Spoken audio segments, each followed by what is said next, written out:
Bonjour, ici Christina Blais. Aujourd'hui, je vais vous parler des meilleures utilisations pour le papier parchemin et le papier ciré. Mais avant de vous donner des détails de ça, je vais tout de suite vous montrer une astuce que j'ai découvert tout récemment.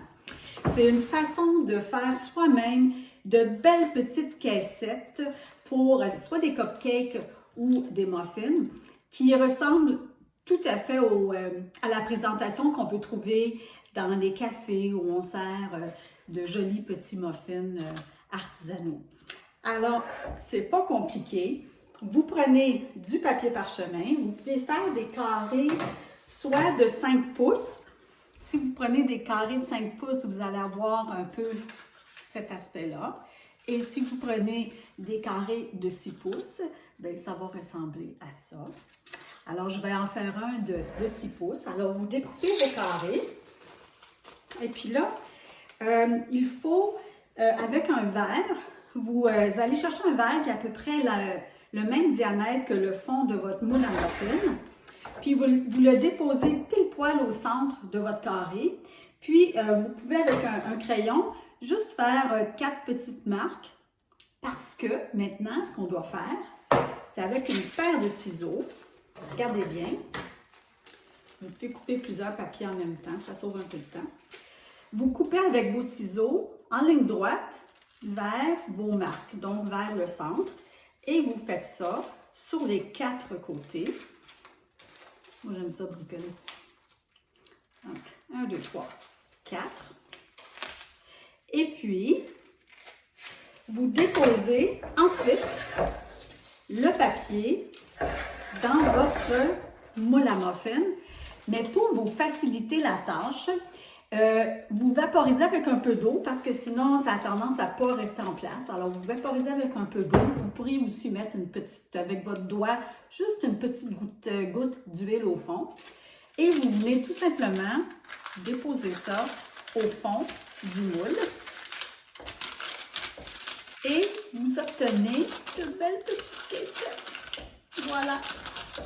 Regardez si c'est chouette. Je veux partager aussi ma façon de doubler, de chemiser un moule à gâteau. Vous préparez un morceau de papier parchemin qui est assez grand pour chemiser l'entièreté du moule. Vous le déposez sur une planche à découper et vous déposez votre moule par-dessus. Et avec une paire de ciseaux, bien, vous venez couper en ligne droite vers le moule, OK, aux 4 coins comme ça. OK, dans un sens ou dans l'autre, ça n'a pas d'importance. Donc, vous venez couper le papier pour qu'il puisse se replier.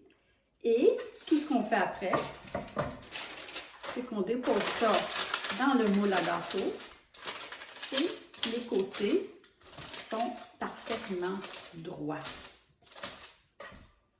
Pas génial, ça?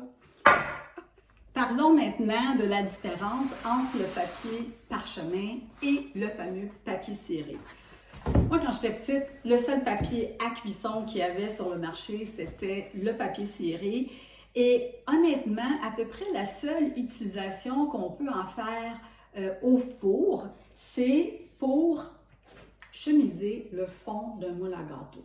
La raison pour ça, c'est que le papier ciré, à la différence du papier parchemin, c'est un papier de soie qui est recouvert d'un enduit de paraffine. La paraffine, c'est de la cire.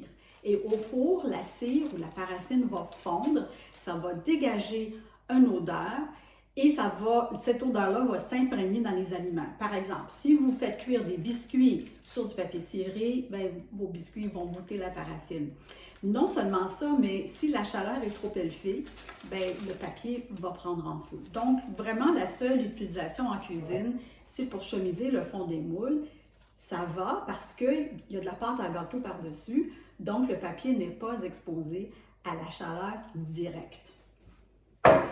Maintenant, le papier parchemin est traité pour résister à la chaleur. C'est un papier qui est traité avec de l'acide sulfurique et du silicone, ce qui le rend résistant à la chaleur et qui lui donne aussi une certaine imperméabilité. Mais attention, qui dit résistant à la chaleur, le papier a quand même ses limites. Alors, généralement, on va indiquer à même la boîte la température et ici, on voit que ça peut aller au four jusqu'à 425 degrés. Personnellement, je l'utilise jusqu'à 450, mais il ne faudrait pas dépasser ça parce que le papier va brûler, il pourrait même s'enflammer. Surtout, il ne faut pas l'utiliser lorsque vous prévoyez utiliser la fonction griller ou broil. Par exemple, si vous en mettez sur une plaque et vous faites cuire, je ne sais pas moi, des légumes grillés, puis vous avez l'intention d'allumer le broil pour bien les faire brunir, bien dans ce cas-là, c'est mieux d'utiliser du papier aluminium qui est beaucoup plus résistant. Mais on adore le papier parchemin parce qu'on peut faire cuire à peu près n'importe quoi dessus et mon Dieu que ça facilite les tâches de nettoyage après. Alors voilà, papier parchemin, honnêtement, tellement utile, je ne serais pas capable de vivre sans ça. Allez, à la prochaine!